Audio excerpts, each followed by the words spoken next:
అండి. హలో అందరికీ. ఒక్కసారి ఇలా ట్రై చేసి చూడండి. సండే రోజు ఇలా చేశాను మా ఇంట్లో.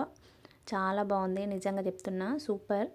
దానికోసం రైస్ ప్లస్ కందిపప్పు ఒక హాఫ్ అన్ అవర్ నానబెట్టుకోవాలి. దీంతో పాటే చింతపండు నానబెట్టుకొని రసం తీసుకొని పక్కకు పెట్టేసుకోండి. ఆయిల్ హీట్ అయ్యాక ఆవాలు, జీలకర్ర, మిర్చి, కరివేపాకు, ఆనియన్స్ అన్నీ కొంచెం ఫ్రై అయ్యాక నా దగ్గర సొరకాయ ఉందని సొరకాయ వేసాను. మీ దగ్గర లేకుంటే స్కిప్ చేసేయండి, పర్లేదు. టమాటా ఉంటే టమాటా వేసుకోండి.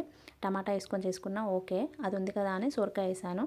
సొరకాయ ప్లస్ టమాటా కొంచెం ఫ్రై అయ్యాక అందులో పసుపు వేసి అంతా ఒకసారి కలిపెట్టుకొని తర్వాత కారం, కొంచెం ధనియా పౌడర్ అండ్ సాంబార్ పౌడర్ ఇవి కంపల్సరీ వేసుకోవాలి. దీంతోనే టేస్ట్ బాగుంటుంది. ఇవి వేసి అన్నీ ఒకసారి కలిపెట్టుకున్నాక నానబెట్టుకున్న రైస్ ఇందులో వేసుకొని రైస్కి తగ్గట్టు వాటర్ తీసుకోండి. ఎంత రైస్ తీసుకుంటే అంత వాటర్ అంతా ఒకసారి కలుపుకొని వాటర్ పోసుకొని సాల్ట్ వేయడం మాత్రం మర్చిపోవద్దు. సాల్ట్ వేసేసి ఫైనల్గా 70% అన్నం ఉడికినాక రసం తీసి పెట్టుకున్న చింతపండు రసం ఇందులో వేసుకోవాలి. లాస్ట్లో కొత్తిమీర వేసేసుకుంటే రెడీ అయిపోద్ది.